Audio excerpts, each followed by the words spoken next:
상처와 아픔 영원히 흐를 것 같았던 눈물 담아줬네. 예수 나의 치료자. 나 노래하리라.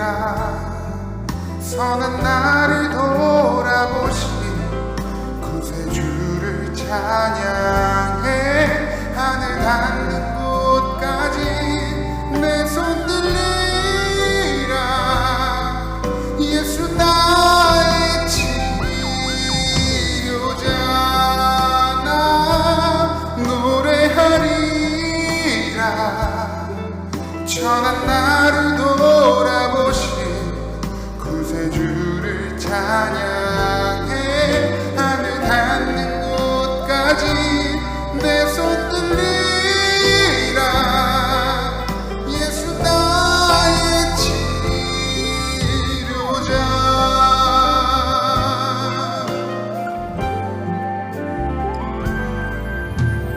예수 나의 좋은 치료자.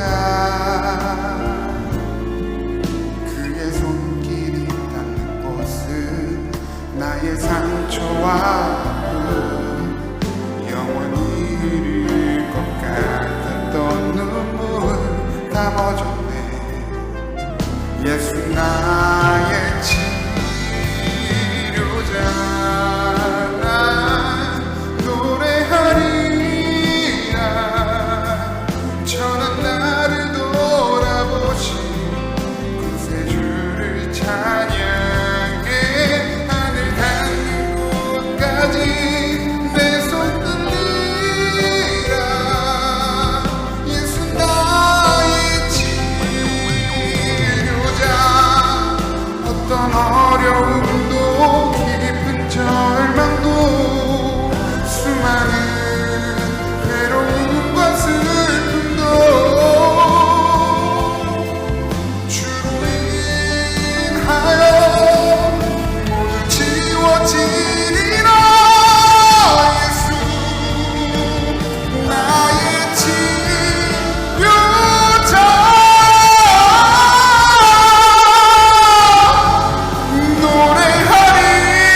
노래하리라. 천한 나를 돌아보시 구세주를 찬양해. 하늘 닿는 곳까지 내 손 들리라. 예수 나의 치료자.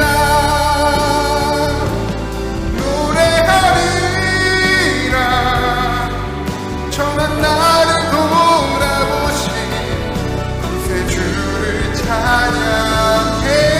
하늘 닿는 곳까지 내 손 들리라.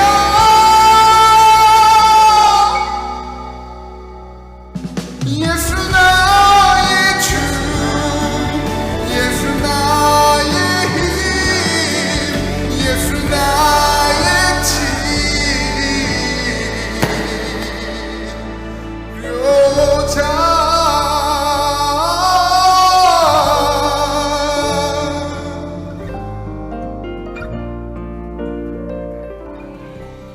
여러분들 같이 또 기도해 주시고 끝나고 나서 또 아름다운 교제 나눠 주실 수 있기를 바랍니다.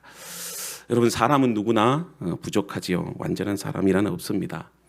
산에 올라가서 보면 가끔씩 못생긴 나무를 봅니다. 그런데 이런 속담이 있어요. 못생긴 나무가 산을 지킨다. 잘생긴 나무들은 그 나무의 용도에 맞추어서 일찍 베어져서 산을 떠나지만 아무짝에도 쓸모없는 못생긴 나무는 사람의 마음에 들지는 않지만 오랜 시간 동안 산에 남아 산을 지킵니다. 어쩌면 우리는 잘생긴 나무들이기보다는 못생긴 나무와 같다는 생각을 가끔씩 합니다. 그런데 못생긴 나무가 정말 쓸모없는 나무일까요? 산이 부른 것은 바로 산에 남겨진 나무들이 있기 때문이지요. 그 못생긴 나무들이 있기 때문에 산이 푸르르고 그리고 우리에게 맑은 공기를 주고 생수의 근원을 얻을 수 있다는 것이지요. 여러분, 곧게 쭉 뻗은 나무는 필요한 곳에 대들보로 쓰여지지만 오늘 또 전혀 눈에 띄지 않는 자리에서 산을 지키고 있는 이 못생긴 나무도 충분히 아름답고 귀하다는 것입니다.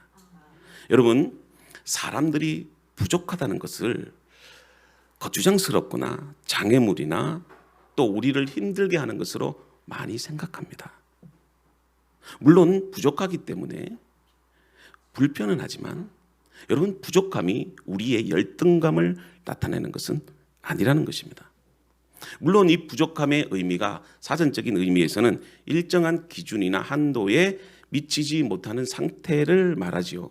그러나 저는 이 부족하다는 것을 독특하다라는 말로 표현할 수 있지 않을까 그렇게 생각해요. 그러니까 독특하다는 말은 다른 말로 표현하면 개성이 있다. 저는 이렇게 정의하고 싶어요. 여러분, 하나님은 우리를 부족하게 창조하셨어요. 그래서 여러분들 결혼시켜 주신 것입니다. 아멘? 그렇다고 해서 우리가 정말 모자라는 존재일까? 저는 절대로 그렇게 생각하지 않아요. 하나님께서는 우리를 창조하시고 난 뒤에 뭐라고 말씀하셨죠? 좋았더라. 여러분들을 보실 때마다 너무 좋았더라. 근데 우리는 부족하지만 하나님이 좋았더라 그렇게 말씀을 하신다는 거죠. 왜냐하면 여러분들은 독특하고 다 개성이 있기 때문에. 한 가지 예를 들어볼게요. 조각가가 산에서 돌을 떼어오잖아요. 그러면 그 조각가가 하는 일이 뭘까요? 조각을 하는 겁니다. 이 조각을 한다는 것은 뭘까요? 잘라낸다는 거예요. 잘라낸다는 것은 뭡니까? 채워져 있는 것을 부족한 상태로 만드는 거예요. 그러니까 돌이 어디에다가 얼마만큼 부족해지냐에 따라서 아름다운 조각이 결정됩니다. 그래서 여러분들, 하나님이 우리를 완벽한 존재가 아니라 부족한 존재로 창조하셨기 때문에 서로를 돕고 서로를 배려하고 사랑할 수 있게 되는 것이에요. 그래서 부족함을 알면 겸손해지고 이 부족함을 알기 때문에 우리가 더욱더 주님을 필요로 한다는 것입니다. 그래서 여러분들, 부족하기 때문에 낙심하고 부족하기 때문에 넘어지는 것이 아니라 부족하기에 우리가 귀하게 쓰임받고 부족하기 때문에 우리가 더 열심히 달릴 수 있다는 것을 여러분들이 기억하실 수 있기를 바라요. 그래서 부족하다는 것은 결코 부끄러운 것이 아닙니다. 오히려 그 부족함이 하나님의 풍성함이 되고 그 약함이 강함이 되는 원리를 여러분들이 오늘 말씀에서 배웠으면 합니다. 자, 오늘 시편 23편 누가 쓴 시인지 바로 여러분들이 잘 알 겁니다. 다윗이죠. 그리고 교회 안 다니는 사람들도 아마 이 말씀은 잘 알고 암송까지 할 거예요. 자, 여러분, 성경에서의 이 다윗은 하나님의 마음을 가장 기쁘게 한 그 인물로 평가를 받습니다. 그래서 다윗은 영웅이에요. 그러나 우리가 이 다윗의 그런 어떤 영웅적인 행동에 우리가 관심을 갖는 게 아닙니다. 하나님께서 다윗을 사랑하시고 정말 다윗을 인정하시는 그 이유가 다윗이 골리앗을 이기고 블레셋과의 전쟁에서 승리했기 때문에, 그리고 이스라엘을 그런 어떤 블레셋의 압제로부터 이렇게 해방시켰기 때문에, 그런 이유로 우리가 다윗을 본받는 것은 아닙니다. 저는 오늘 말씀을 통해서 이 시편 23편을 묵상할 때마다 하나님께서 다윗을 사랑하시고 그 다윗을 인정하시는 이유가 다윗의 부족함 때문이었다는 것이에요. 그래서 여러분, 시편 23편을 보면 1절에 뭐라고 되어 있습니까? 여호와는 나의 목자시니 내게 부족함이 없으리로다. 자, 이 말씀의 의미가 뭘까요? 자, 이 말씀을 거꾸로 우리가 해석을 해보면 내가 부족하기 때문에 여호와께서 목자가 되신다는 거 아니겠어요? 내가 잘나고 똑똑한데 주님이 목자가 될 이유가 없겠지요. 이건 여러분들 아주 중요한 의미가 있습니다. 여러분, 다윗은 부족한 사람이에요. 그런데 그 부족함 때문에 여호와 하나님께서 다윗의 목자가 되어주시겠다고 그렇게 말씀하셨어요. 그렇습니다. 여러분 모두는 다 부족한 사람이에요. 능력도 부족하고 지식도 부족하고 경제적으로도 부족하고 남들과 비교해보면 잘난 것 하나도 없어요. 다 부족한 것 투성이에요. 그러나 여러분들 염려치 마십시오. 힘들어도 괴로워도 그것 때문에 절망을 한다고 해도 여러분들은 정말 멋진 하나님의 사람들입니다. 아멘. 여러분들은 하나님이 인정해 주시는 귀하고 아름다운 존재들입니다. 아멘. 저는 감동 깊게 본 영화 중에서 국가대표라는 영화가 있습니다. 혹시 여러분들 보셨나요? 자, 우리 PPT에 안 나오는데 우리나라의 불모지와 같았던 그 동계 스포츠 중에 하나인 이 스키 점프를 바탕으로 그렇게 제작이 되었는데, 여러분들 우리가 몇십 년 전만 해도 이 스키 점프라는 이 종목은 생소했습니다. 선수라고 해봐야 5명이 전부였어요. 그리고 선수 4명의 후보자 1명. 그 어느 누구도 주목하지 않았습니다. 관심도 없었습니다. 근데 이 영화에서 나오는 이 스키 점프 선수들은 전부 다 부족한 아이들입니다. 그래서 거기에 영화 대사에 보면 쓰레기 같은 녀석이라 이렇게 표현을 해요. 실제로 보면 알파인 스키인 미국 국가대표였다가 친엄마를 찾아온 그 입양아, 그리고 여자가 없으면 하루도 못 버틸 정도의 나이트클럽 웨이터, 또 밤낮으로 숯불만 피우는 아버지가 시키는 대로 살았던 고깃집 아들, 그리고 할머니와 동생을 돌봐야 하는 짐이 무거운 말이 없는 소년소녀 가장 7구, 그런 형을 끔찍히 사랑하는 동생 봉구. 그렇습니다. 이 영화가 보여주는 그 의도는 분명하죠. 부족한 아들, 외면받는 아들이지만 쓰레기 같은 녀석들도 스키 점프처럼 높이 날아오를 수 있다는 거예요. 여러분들에게는요, 여러분들은 여러분들과 세상이 모르는 정말 하늘을 날아오를 수 있는 날개가 있다는 것입니다. 그래서 여러분들이 그 날개를 활짝 펴고 날개짓을 하면 저 세상 위로 날아오를 수 있는 것이에요. 근데 이 영화가 더 감동적인 것은 피나는 노력을 합니다. 그래서 스키 점프로 국가대표가 돼서 올림픽에 출전하지만 올림픽에서 꼴찌를 합니다. 저는 꼴찌를 하는데 왜 그렇게 은혜가 되는지 모르겠어요. 저는 그래서 이 영화가 좋습니다. 노력 안 한 게 아니에요. 엄청난 훈련과 피와 땀과 노력으로 최선을 다합니다. 그런데 결과는 꼴찌예요. 그래도 그들은 행복합니다. 왜 그런 이유를 가질까요? 그들에게는 꿈과 비전을 찾았기 때문에 그렇습니다. 비록 국가대표 등록 선수가 5명 뿐인데 그들에게는 열정과 꿈이 있는 거예요. 오늘 이 본문 말씀으로 돌아가 봅니다. 다윗은 여호와는 나의 목자가 되신다라고 그렇게 고백을 합니다. 자, 목자는 양을 치는 사람을 말하죠. 그렇다면 하나님이 나의 목자가 되시면 나는 뭐가 되죠? 양이 되는 것입니다. 자, 여러분, 양은 동물 중에서도 가장 무기력하고 약한 동물입니다. 이 양의 10가지 특징이 나오는데 인터넷 검색을 해보니까 다음과 같습니다. 첫 번째는 눈이 나쁩니다. 두 번째, 잘 속습니다. 세 번째, 잘 넘어집니다. 네 번째, 넘어지면 못 일어납니다. 다섯 번째는 중심을 금방 못 잡습니다. 여섯 번째, 이기적이고 멋대로입니다. 일곱 번째는 방향 감각이 없습니다. 여덟 번째는 반드시 왔던 길로 다시 돌아갑니다. 아홉 번째, 방어력이 제로입니다. 열 번째, 죽을 때가 되면 온순해집니다. 한마디로 말하면 정말 부족하다는 것입니다. 양은 절대로 혼자 살 수도 없고 반드시 누가 있어야 된다는 것이죠? 목자가 있어야 된다는 겁니다. 그래서 목자에게서 떨어지는 그 순간 이 양은 죽습니다. 사나운 맹수들의 밥이 되는 것이죠. 한마디로 말하면 이 양은 부족한 동물입니다. 뭐 하나 부족하지 않는 게 없지 않습니까? 그래서 본문 2절을 보면 그가 나를 푸른 풀밭에 누이시며 쉴 만한 물가로 인도하시는 도다.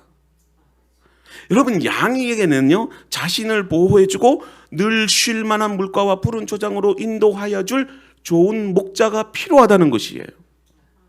여러분, 다윗의 직업이 뭡니까? 목동입니다. 그렇기 때문에 다윗은 누구보다도 양의 이런 습성과 생리를 잘 알고 있었어요. 왜 그러면 다윗이 자신을 양으로 표현하고 있을까요? 자신은 하나님 없이는 단 하루도 살 수 없다는 것입니다. 자기에게 있어서 가장 중요한 것은 하나님 그분이시라는 거예요.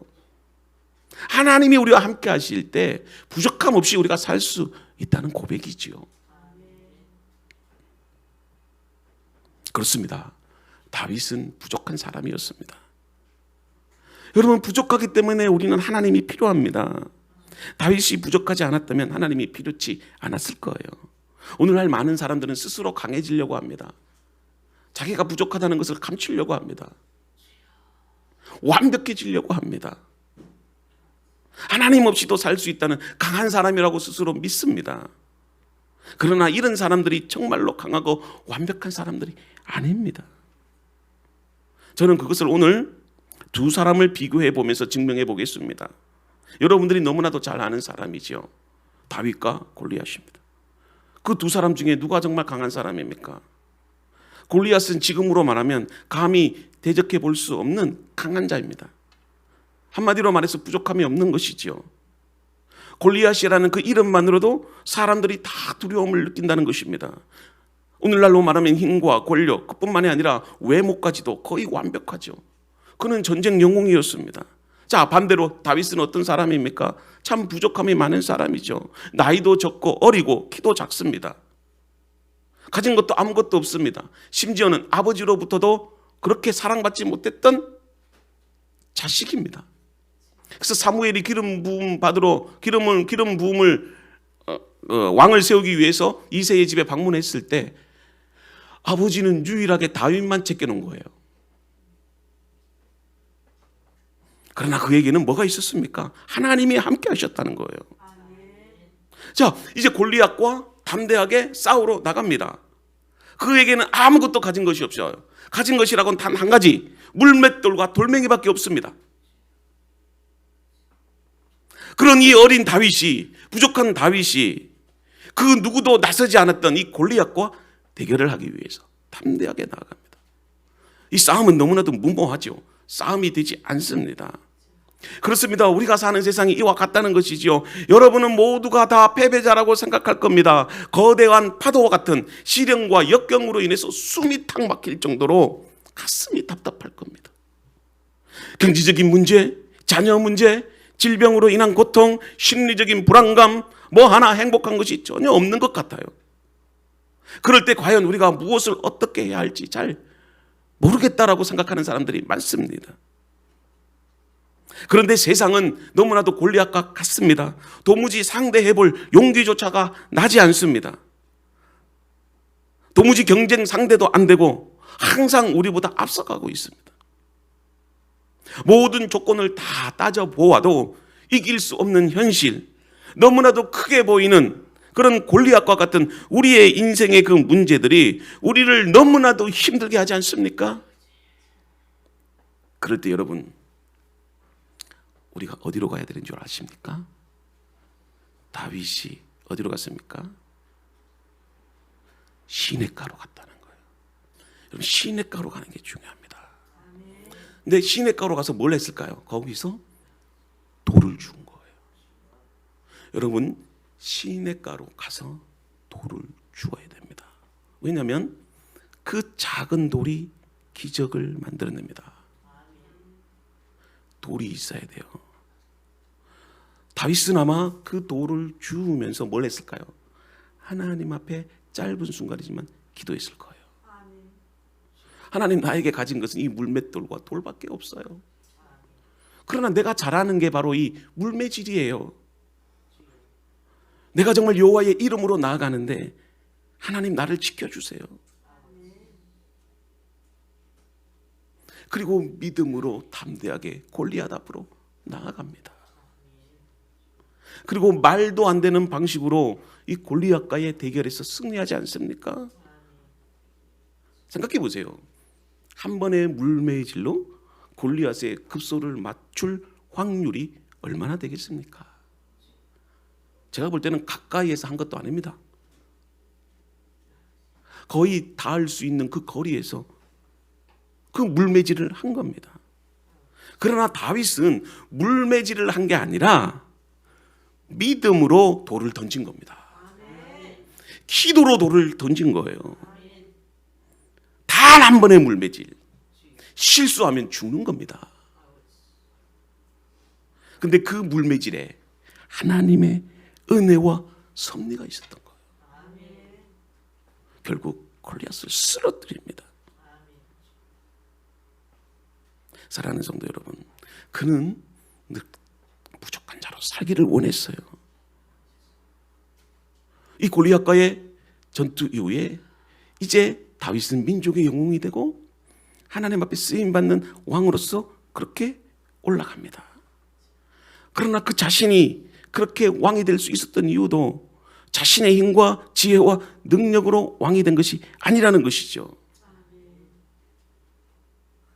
하나님은 이 다윗을 이 지구상의 모든 사람들이 존경하고 배우고 싶어하는 그런 왕으로 세울 수 있었던 이유가 무엇입니까? 다윗이 하나님을 의지했고 다윗이 부족하기 때문에 하나님을 신뢰했기 때문에 그렇습니다. 그러므로 여러분들, 내가 부족하다고 약하다는 사실을 부끄러워하지 마시기 바랍니다. 여러분, 누구나 다 컴플렉스가 있습니다. 외모에 대한 컴플렉스가 있고, 성격에 대한 컴플렉스가 있고, 학벌에 대한 컴플렉스가 있고, 가정 환경에 대한 컴플렉스가 있을 겁니다. 그래서 이 컴플렉스는 현재 내가 나의 단점이라고 생각하고 남에게 보여주고 싶지 않아 합니다. 왜냐하면 감춰야 되니까. 그런데 여러분들, 감추기 시작하면 자꾸 우울해지고 원만한 관계를 만들어가기가 어렵다는 거예요. 그래서 여러분들, 믿음의 싸움을 해나갈 때 여러분들 승리하고 싶습니까? 그렇다면 뭘 찾아야 된다고요? 돌 찾아야 돼요. 돌은 뭔 줄 아십니까? 은사를 말해요. 은사. 하나님은 여러분들 모두에게 은사를 주셨습니다. 다윗의 은사는 뭐냐? 물매질 잘하는 겁니다. 그렇다면 여러분들이 어떤 어려운 싸움을 해나갈 때 먼저 여러분들이 하나님 앞에서 내가 어떤 은사를 가지고 있는지 그 은사를 잘 활용해 나갈 수 있어야 돼요. 그래서 여러분들에게 필요한 게 뭐냐면 자신의 은사를 발견해내는 겁니다. 내가 정말 기도의 은사가 있다면 하나님 앞에 매달려 기도하는 것이고, 여러분들에게 말씀의 은사가 있다면 그 말씀을 통해서 하나님께로 나아갈 수 있어야 되는 거예요. 여러분들이 인내하는 은사가 있다면 정말 하나님께서 주시는 그 순간까지 믿음으로 인내하며 나가야 되는 거예요. 누구에게나 다 하나님께서 여러분들이 주신 은사가 있습니다. 타인과의 비교의식에 따라서 스스로 비관하고 낙심하는 우리에게 있어서 여러분들 스스로가 하나님께서 나에게 주신 은사가 무엇인가를 찾아내야 되는 거죠. 그래서 다른 사람들과의 경쟁력, 우리 교회도 마찬가지입니다. 우리 교회만의 경쟁력이 있습니다. 그걸 우리가 찾아내야 돼요. 저는 그것이 바로 기도의 능력이고 말씀의 능력이라고 저는 믿습니다. 뜨거운 어떤 신앙에 대한 열정, 다른 교회가 갖지 못했던 우리 교회만의 그런 어떤 은사와 강점을 찾아내는 거예요. 경영학에 있어서 붉은 피를 흘리며 싸우는 경쟁 시작, 레드오션이 있어요. 그 레드오션은요, 정말 피가 튀길 정도로 경쟁 사회입니다. 그러나 우리는 무엇을 찾아야 되느냐면 블루오션을 찾아야 돼요. 새로운 시작, 푸른 바다와 같은 넓게 펼쳐진 그 시장을 찾아내야 되는 거지요. 남들과는 다른 창의력, 뻔한 길이 아니라 이길 수 있는 나만의 그런 어떤 장점을 발견해 놓고 그것을 우리가 투자를 하고 노력하고 애써야 된다는 것이지요. 다윗이 가지고 있었던 나만의 비밀병기란 무엇입니까? 바로 물매질이에요. 그러면 다윗이 골리앗을 어떻게 이긴 줄 아십니까? 물론 믿음인데 저는 그 믿음보다 실력이라고 믿습니다. 실력. 여러분, 다시 얘기하지만 다윗은 실력으로 이깁니다. 다윗이 잘하는 건 뭡니까? 물매질. 이 물매질은 어쩌다가 믿음이 있다고 해서 한 번으로 빡 했다고 해서 맞춰지는 게 아니에요. 그 한 번의 성공을 위해서 다윗은 물매질을 수만 번을 했을 거예요. 그게 여러분 중요합니다. 믿음의 역사도 여러분들의 은사와 실력을 바탕으로 그 믿음의 역사가 나타나는 거예요. 아무것도 없는 상태에서 믿음으로 된다. 절대로 믿음이란 그렇게 나타나지 않아요. 다윗은 목동이잖아요. 양을 치는 자잖아요. 여러분, 광야로 나가보면 그 양을 노리는 수많은 사자와 곰이 얼마나 많습니까? 그럴 때마다 다윗은 양을 치면서 사자와 곰이 습격해 올 때마다 그때마다 물리치고 양떼를 구한 거예요. 어떻게 해요? 물매질로 구한 겁니다. 여러분, 맹수를 상대하기 위해서는요, 단 한 번의 물매질로 맹수의 급소를 맞춰야 됩니다. 그래서 다윗은 양을 치면서 물매를 던지는데 프로급 선수가 된 거예요. 사자와 곰 같은 맹수를 단 한 번에 맞출 수 있는 실력이라면 인간의 급소는 너무나도 쉽게 맞출 수 있는 거죠.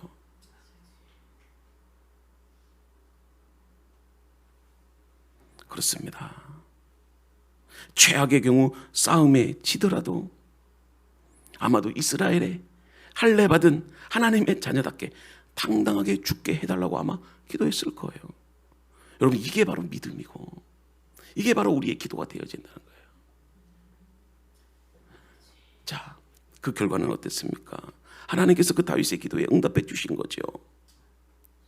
가진 것 없고 능력도 없고 어린 다윗이지만 그러나 하나님께서 주신 그 은사를 가지고 그동안 갈고 닦았던 그 실력으로 하나님 앞에 믿음으로 나아가니까 결국은 승리할 수 있게 된 것이에요. 마찬가지입니다. 우리 믿음의 자녀들도 열심히 최선을 다해서 노력해야 됩니다. 공부 열심히 해야 되는 거예요. 우리 교회도 마찬가지입니다. 부흥하기 위해서 정말 하나님 앞에 간절히 기도했다면 그 부흥을 위해서 우리가 세상에 나가서 복음을 전하고 정말 그리스도인답게 살고, 그래서 저도 하나님께 기도하면서 정말 이 지역사회에 우리 교회가 있다는 것을 정말 알려주고 싶은 거예요. 우리가 가진 사명과 그 은사대로 최선의 노력을 다할 때 하나님께서 그런 우리의 노력과 애씀을 통해서 믿음으로 역사하시는 거예요. 그래서 여러분들 실력을 통해서 은혜가 더 커지는 것이에요. 그래서 여러분들 기도의 실력, 감사의 실력, 겸손의 실력, 인노의 실력, 이것을 여러분들이 키워갈 수 있어야 됩니다. 왜냐하면 내가 부족하기 때문에. 그래서 우리는 더 노력을 하는 것이죠. 신앙이란, 믿음이란 실력도 없으면서 자신의 부족함도 깨닫지도 못하고 그냥 다 하나님이 알아서 해주겠지, 그것은 잘못된 신앙이에요. 여러분, 내가 부족함을 깨달을 때 나는 더 노력을 해야 되는구나, 이 부분이 약하구나. 그래서 이 약한 부분을 우리가 정말 하나님의 그 능력으로 채워가야 되는구나. 그럴 때 하나님께서 우리를 통해서 일하신다는 것이죠. 다윗의 인생을 보면 계속해서 부족한 사건이 일어나지 않습니까? 밧세바의 범죄 사건도 나타나고 아들 압살롬의 반란 사건도 일어나게 되고, 그럴 때마다 다윗의 위대함이 어디서 나오는 것입니까? 다윗은 그 부족함을 알기 때문에 하나님 앞에 엎드려 기도하지 않습니까? 그래서 여러분, 부족함을 아는 자가 하나님 앞에 기도할 수밖에 없어요. 왜냐하면 내가 무기력하고 아무것도 할 수 없기 때문에 전능하신 하나님을 의지할 수밖에 없는 거죠. 여러분들이 오늘 여러분들의 인생 가운데 부족함이 있고 절망이 있고 좌절함이 있다면 하나님 앞에 엎드리십시오. 진정한 승리자가 되기를 원하십니까? 하나님 앞에 늘 부족한 자로 서 있으면 됩니다. 그리고 나의 부족함을 도와달라고 기도해야 됩니다. 세상의 방식처럼 골리앗처럼 내 힘과 지혜의 능력을 의지하며 살라고 사단은 계속해서 여러분들을 유혹합니다. 골리앗과의 전쟁, 이것은 하나님이 돕지 않으면 죽습니다. 그래서 다윗은 물맷돌을 주우면서 간절하게 기도했습니다. 골리앗과 같은 그 세상, 정말 여러분들이 하나님의 이름을 위해서 그 물맷돌 하나, 그 돌멩이 하나, 그것을 가지고도 승리할 수 있는 그런 믿음의 사람이 되실 수 있기를 바랍니다. 진정한 승리자는 내가 하나님 앞에서 부족한 자로 서 있는 것입니다. 오늘 이 시간 우리 함께 말씀을 통해서 깨닫는 은혜를 기도하실 수 있기를 바랍니다. 사랑하는 성도 여러분, 부족함이 은혜입니다. 그 부족한 것을 부끄러워하지 마십시오. 그럴 때마다 하나님을 바라보실 수 있기를 바랍니다. 그리고 기도하십시오. 또 열심히 실력을 키워나가십시오. 우리의 부족함이 하나님의 강함을 끌어오는 원인이 됩니다. 오늘도 하나님 그렇습니다. 하나님 부족한 우리지만 우리 가운데 은혜를 베푸시고 또 그 부족함을 통해서 하나님의 영광을 드러내게 하여 주시옵소서. 오늘도 우리가 부족하기 때문에 하나님 앞에 겸손한 자가 되고 하나님 앞에 기도할 수밖에 없습니다. 주님, 오늘도 주만 바라보게 하시고 믿음의 역사를 나타낼 수 있는 저희들의 삶이 될 수 있도록 도와주시옵소서. 우리 다 같이 한번 합심해서 기도하도록 하시겠습니다.